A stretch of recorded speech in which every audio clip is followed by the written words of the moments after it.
कैसे बोलती है एकदम से। मम्मी पापा ने अपनी इच्छाओं का इंजेक्शन आपको लगा दिया। Poor child. आपकी खुशी तो समाज में इज्जत मिलेगी। आपके जैसा बनाने के चक्कर में लेकिन चूतिया तो उससे तो बहुत सामना होता है। ऐसा बिल्कुल भी नहीं है।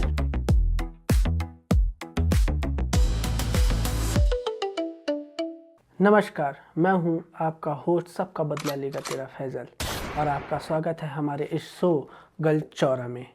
आज हम यहाँ पे ऐसे मुद्दों पर चर्चा करेंगे जिनसे समाज की जड़ें हिल जाती हैं। और आज के हमारे इस एपिसोड में हमारे खास मेहमान हैं शर्मा जी के लड़के। जी जी भैया, धन्यवाद भैया। मैं आज के मेहमान के बारे में आपको बता दूं, ये एक ऐसे इंजीनियर हैं जिसने मम्मी की गोद में बैठ के कॉलोनी की सारी आंटियों की दुआएं ली हैं। क्यों शर्मा जी के लड़के? कैसे बोलती है एकदम तो मम्मी गोद में बैठकर। धन्यवाद। सबसे पहले आप ये बताइए कि इंजीनियरिंग क्यों की?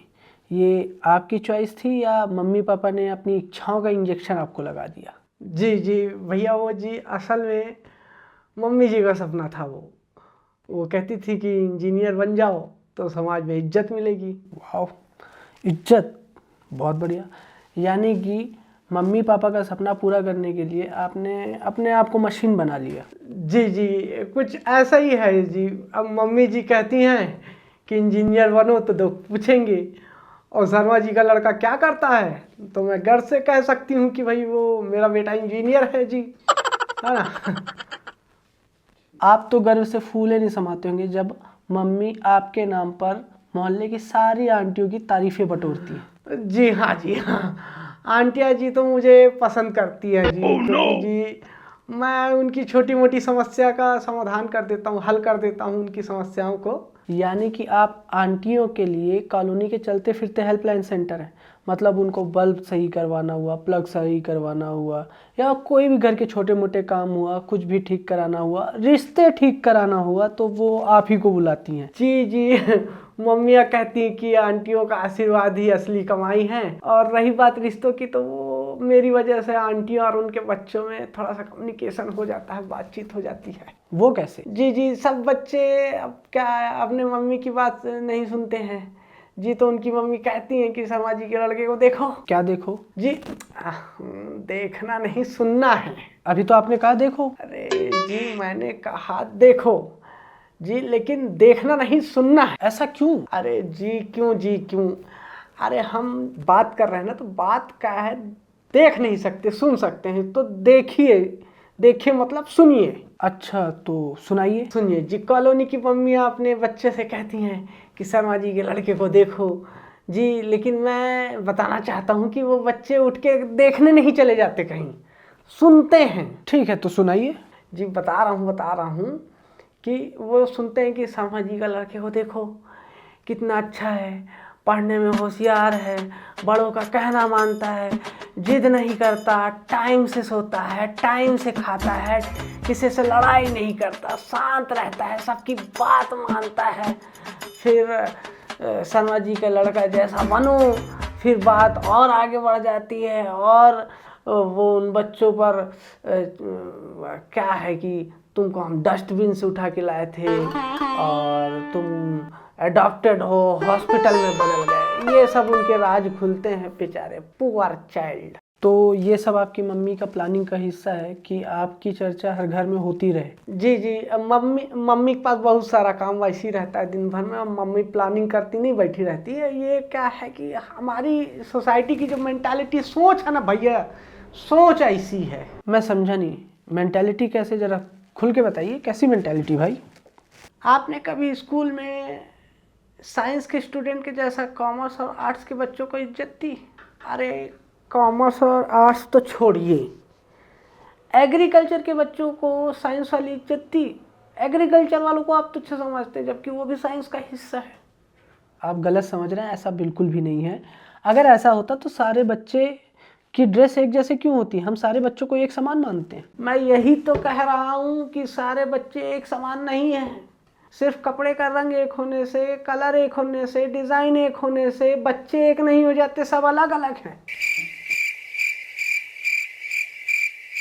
इसमें आपकी गलती नहीं है, सोच ही ऐसी है, अब क्या करें। आपसे एक सवाल पूछूं? हाँ बिल्कुल पूछिए। पहला प्लेयर कौन है जो 200 रन बनाया है वनडे क्रिकेट में? सचिन तेंदुलकर। कितने प्लेयर अब तक बना चुके हैं 200 रन? 12। और सबसे ज्यादा बार 200 रन कौन बनाया है? रोहित शर्मा हो रोहित शर्मा। अच्छा अब समझा, मतलब शर्मा जी का लड़का है ना। Correct correct, I am impressive. नहीं नहीं नहीं भैया, गलत समझे। यही तो सोसाइटी की मेंटालिटी है कि सब एक जैसे हैं। कैसी मेंटालिटी? देखिए 200 रन 12 नहीं 13 प्लेयर ने बनाया है। पहली प्लेयर है ब्लिंडा क्लार्क ऑस्ट्रेलिया से।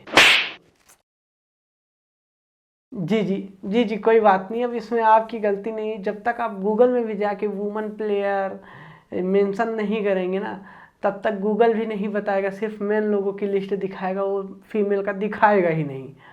खैर छोड़िए, ये बताइए सेकंड हाईएस्ट किसका है? Martin Guptill 237। बताइए मार्टिन गुप्टिल इंडिया में होता तो क्या बोलते उसके पेरेंट्स वाले? क्या कहते? वेल डन कहते, वेल प्लेड कहते, और क्या कहते? उसके पेरेंट्स कहते शर्मा जी के लड़के को देखो 264 रन बनाया है वो, ये कहते। चलिए तो कार्यक्रम को हम आगे बढ़ाते हैं, और आपके चाहने वालों ने आपके लिए कुछ मैसेज भेजा है, आइए पढ़ते हैं। अरे भैया सुना दो। पहला मैसेज भेजा है नग्गन चौधरी जी ने। वो लिखते हैं कि मैं बचपन से पेंटर बनना चाहता था, लेकिन मुझे आपके जैसा बनाने के चक्कर में मेरे पेरेंट्स ने मुझे इंजीनियर बना दिया, और आज मैं पंचायत में सचिव हूँ और कल मेरा MBA का एग्ज़ाम है। Pablo Yadav UK from Uttarakhand से लिखते हैं, मेरे जीवन में आपका बहुत बड़ा योगदान है।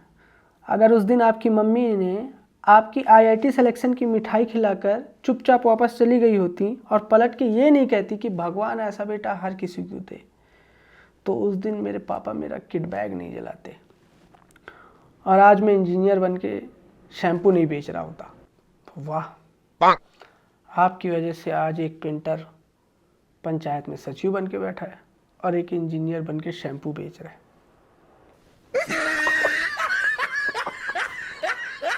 आप ये बार बार जी क्यों बोलते हैं? जी वो इसलिए कहता हूँ कि जी सामने वाले ने जी सुना कि नहीं सुना, और मैंने बोला ये कंफर्म हो जाए उसको, इसलिए 2 बार जी करता रहता हूँ। सबकी जी भी तो करना पड़ता है आगे बढ़ने के लिए। तो आपको शर्मा जी का लड़का कहलाना कैसा लगता है?